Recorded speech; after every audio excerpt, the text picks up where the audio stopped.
Greta Thunberg speech. This is the original speech I had you glue in. It is not the one that says analyze. So right now, I see that this is marked up in Naira's book from yesterday. If you were absent on Thursday, the 4th, I will be putting up board note photographs. You can then definitely copy those into your speech. Tell me another rhetorical device that you found. Does anyone want to take a shot at this? Thank you, Corey. At the end of the paragraph, I want you to panic, I want you to do it. I like you every day, and then I want you to act like you really nice it. Is this at the end? Yeah. Okay. If everyone can go to the end of their speech, please. Corey's finding something. He's going to let us know what it is that he's finding.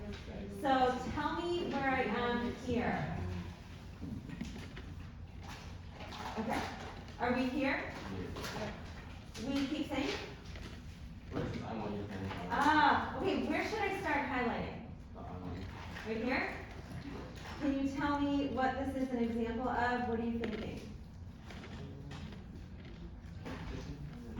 Oh, you can't see that. What do you think now? Repetition? No. Yeah. Remember what I said. Repetition's not wrong. Right? But what is repetition? A sign of parallelism. And you're going to get more analysis, deeper analysis if you go with parallelism because there's more to analyze. You can analyze the phrases of words that are parallelized. Oh my gosh, did I just make that word up? Parallelized? I just made it into a verb. All right, so tell me why is parallelism? I heard Regina. Does anyone else want to help Regina out? Where's I want you to? I want you to. They repeat. So right here. So I want you to box out, I want you to. Great. I appreciate that Corbin found the whole phrase. Remember, it is a series of words. If it's parallelism, usually. I want you to. There's something different at the end, but I'm still going to. I'm still going to block it out, and we can debate whether or not you think that ending is parallel structure as well. So. What's the first thing you want to do after you've boxed out the phrase that is repeated? You analyze? You do, but how? To the right, everything I own in a box to the Left. right. John. Wasn't it like, so the verb was like nouns or verbs? It is something, it's a noun or a verb. In this case, right, it is a verb. I'm going to circle the verb. Panic, fear, Panic and feel. Panic and feel, right? So she's getting to, in this one, it's not as useful as the one we did yesterday where we boxed out the verbs after. Why do you think she's repeating, I want you to, and then I want you to? There's some reason. First thing, where does it come in the speech? At the end. Yeah, and why is that important? Because it's like call to action. Oh wait, I hear, okay, Leticia Corey, Leticia. Call to action? Yeah. A call to action, what is that? It's like when you tell the audience what you want them to do. What you want them to do, want. So this is Greta Thunberg's want of her audience. This right here is the message. This is the message of the speech. Now, super important. The message is what the writer wants. In rhetorical analysis, in literature, right, the message is what? The message is theme. In rhetorical analysis, it is what the writer wants. And within that, there is probably a theme, universal ideas that are repeated. So as Leticia said, what does she ultimately want? Change, I want you to act. I want you to first feel what I feel. You have to feel first. And then I want you to act. So do you see how this third and then I want you to, right? Starting with the and is intentional. It breaks the parallel structure. But you could get by with this, it still is a parallel structure, it still is a phrase is repeated. And again, what Leticia said, you have this at the very end. I'm noticing where in the speech it is. Call to action, we know that that is the message, what the writer wants. And then as you're analyzing, you could rephrase that message in your own words, but for you to point this out as a call to action, usually at the end, what else did I say about towards the middle to end? You're gonna find more rhetorical devices. Could be, yep, but you're gonna find more middle end. But what's another reason why this comes at the end? And let me ask you, what's another reason we use parallel structure as writers, or a writer would use parallel structure? It kind of goes with the call to action. You want your audience to, you want them to what?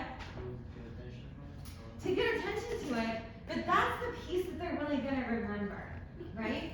Maybe not everything she said in the speech, so it's to create a climactic feeling, right? An escalated point. Rise to action, call to action, yep, definitely, but also it creates the rhythm and flow, right? She's crescendo, it's like a crescendo. She's reaching her, what does crescendo mean? Who's a music person? The what? Growing. So it's the point at which, if you're listening to an orchestra, it's like, ah, you know, that point, okay? So, good. What do you think of this one above it? We didn't point that out. But I don't want you to hope. I don't want you to be hopeful. Who would consider including this in your paragraph about parallel structure? Great, Leticia, why? Because it's a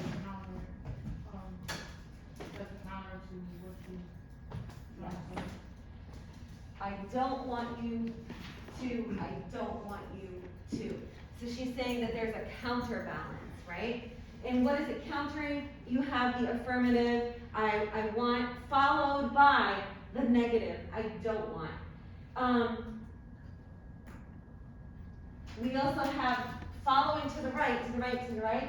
We have hope and be hopeful, all right? So if you're really digging into this and you're really like, you want more stuff to say, you're gonna analyze the difference between I want you to be hopeful versus hope. What's the difference between be hopeful and hope?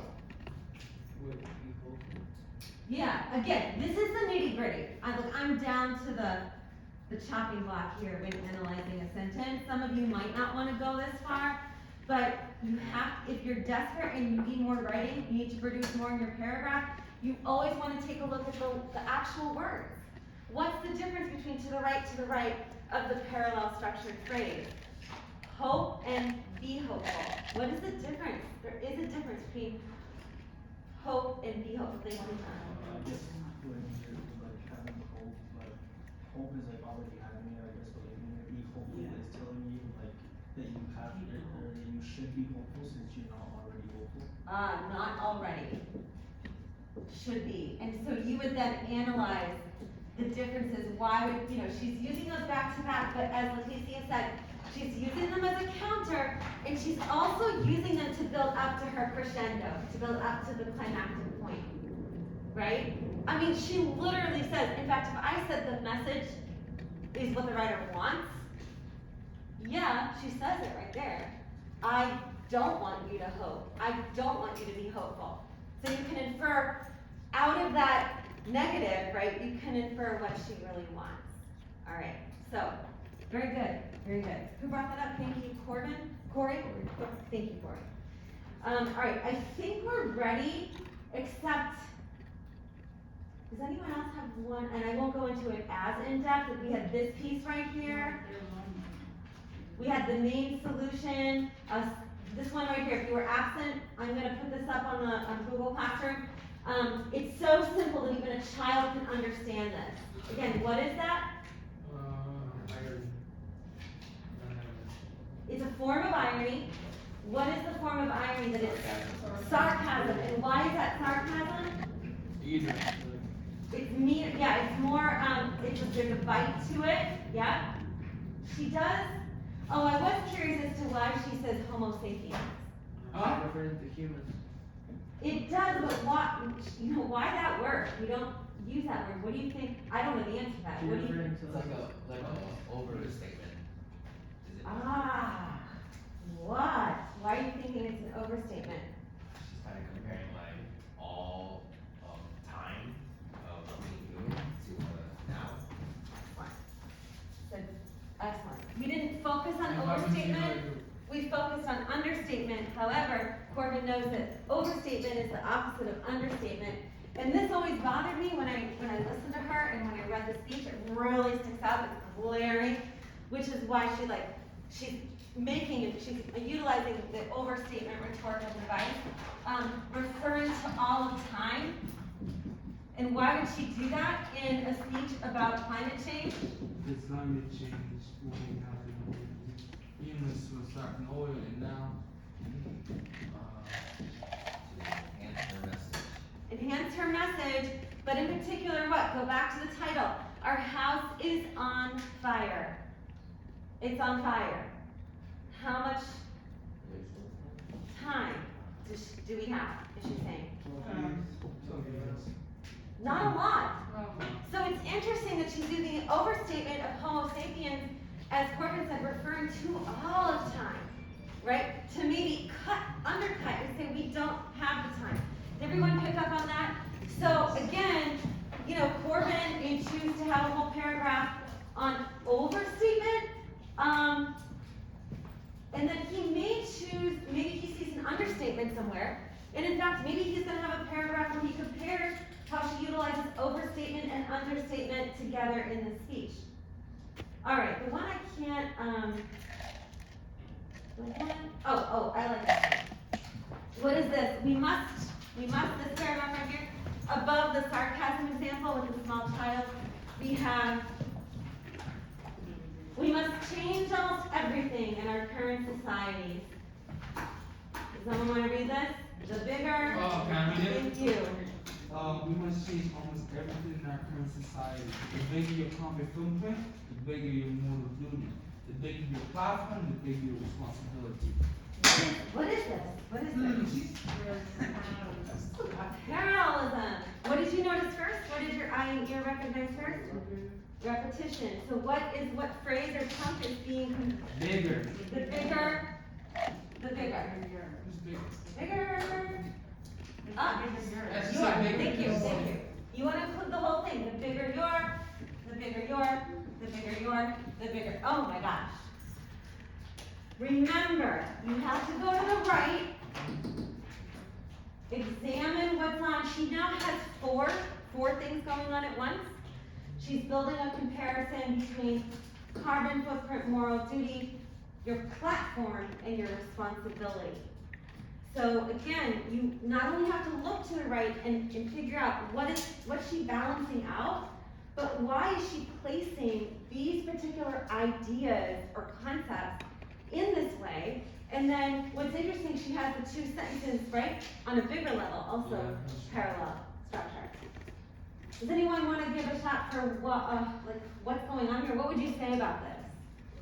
Carbon footprint, I don't know that's more like saying like. Thank you, John. The bigger your carbon footprint, she's like specifically targeting companies, like for example, like companies like that make up car companies that make up a lot of carbon, or like a lot of carbon. So you know something about the topic, right? So he's going to utilize that background information. He's seeing carbon footprint is what we usually talk about with corporate climate acts, right? Social justice in a corporate world. for climate change, but then this is also a clue to companies. Like, you have a lot of money, you're a big company, right? You do this, therefore you must pay. You have a moral duty to pay. So exactly, the bigger is about that corporate environmentalism. Does someone wanna notice where this is in the speech? Where is it? Where in the speech? That's Amen. towards the end. Now, someone wanna pair it with something else towards the end? Yeah. Say it again, Leticia. It correlates with the paragraph after, because it's like, it's almost like a it's almost like a call to action. It like leads up to the call to action.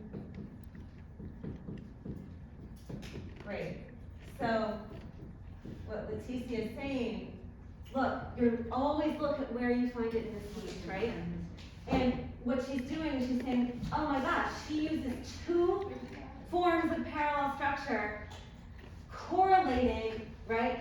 Maybe corporate environmentalism to the panic, to the house on fire, right? Ending with the most important example of climate activism that corporations need to change. So she's noticing that there's two chunks of parallelism back to back. Which would you quote in your paragraph? How are we gonna take ideally 6 words or under out of all that? What would you do? And you may have to, if you're, you know, I assume Leticia would go for the 2 back to back. That's more in-depth analysis, right? So you might have to use a phrase from the first chunk and then a phrase from that second chunk. But what phrase would you use from this first chunk? So I hear carbon footprint, I hear moral duty, I hear platform. Is anyone going with Thunberg repeats the phrase, the bigger your, right? In parallel structure to da da da da da da. Now, if you chose another one, that's fine, just be careful, you're analyzing the rhetorical device, the way words are on a page. You're not really, yes, John brought up, it is important that you're analyzing the corporate stuff, or the actual things she says, but your primary focus should be to analyze words and structure, okay? Questions? All right, we're gonna watch her second speech, and what I mean by second speech, she comes back a year later, and I want you to notice how her language is more escalated. Because wasn't this during COVID? Because I thought she made a speech during COVID. This last one was 2020, January, and I don't even know when. Oh, it's that was. before COVID. I believe, you'd have to Google it, I get confused, because, time is kinda off. Thank you to Sophia for taping that. This, it's really hard for me to move a towards the